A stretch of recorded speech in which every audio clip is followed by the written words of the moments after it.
মাত্র ১৩ বছরের একটা মেয়ে, সে খুন করলো তার নিজের মাকেই। গত কয়েকদিন ধরে একটা হেডলাইন পুরো ভারতকে নাড়া দিয়ে যাচ্ছে। যেই বয়সে আমরা টম অ্যান্ড জেরি দেখতাম, সেই বয়সের মেয়ে 2 বয়ফ্রেন্ডকে নিয়ে খুন করলো তার নিজের মাকেই, শুধুমাত্র সোনা আর টাকার লোভে। নমস্কার, আমি তন্ময়। আজ আমি ভারতবর্ষের এমন এক কেস সম্পর্কে বলবো যা শুনলে আপনাদের শরীর ঠান্ডা হয়ে উঠবে।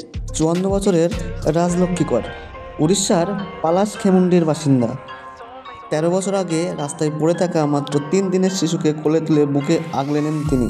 তার নাম রাখেন কিয়ারা। স্বামী মারা গেলে এক হাতে মানুষ করেন রাজলক্ষ্মী কর সেই কিয়ারাকে। ভালো স্কুলে পড়ানোর জন্য শহর বদলান, ভাড়া বাড়িতে ওঠেন তিনি।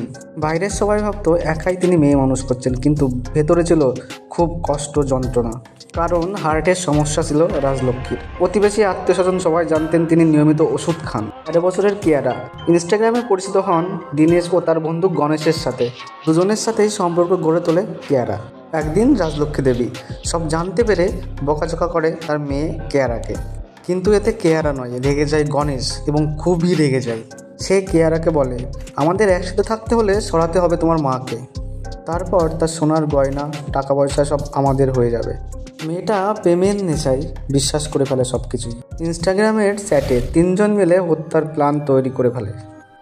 29 এপ্রিল রাত, কিয়ারা খাবার গরম করতে গিয়ে ঘুমের ওষুধ মিশিয়ে দেয় তার মায়ের খাবারে। একই টেবিলে বসে মা মেয়ে হাসতে হাসতে দুজনেই খায়। রাজলক্ষ্মী দেবী বুঝতেও পারেননি এটাই তার শেষ খাবার। তারপর তিনি অজ্ঞান হয়ে পড়ে যান। তারপর কিয়ারা ফোন করে দীনেশ ও গণেশকে ডেকে নেয়। এরপর 3 জন মিলে ঘরে ঢোকে।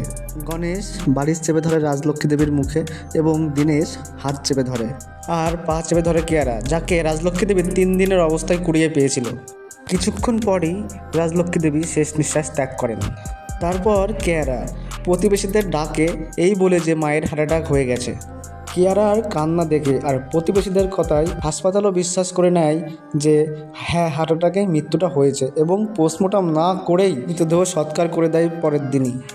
আজ এই পর্যন্তই। পরের পার্টে আমরা জানবো কিভাবে কিয়ারা, দীনেশ ও গণেশ ধরা পড়েছিল পুলিশের জালে।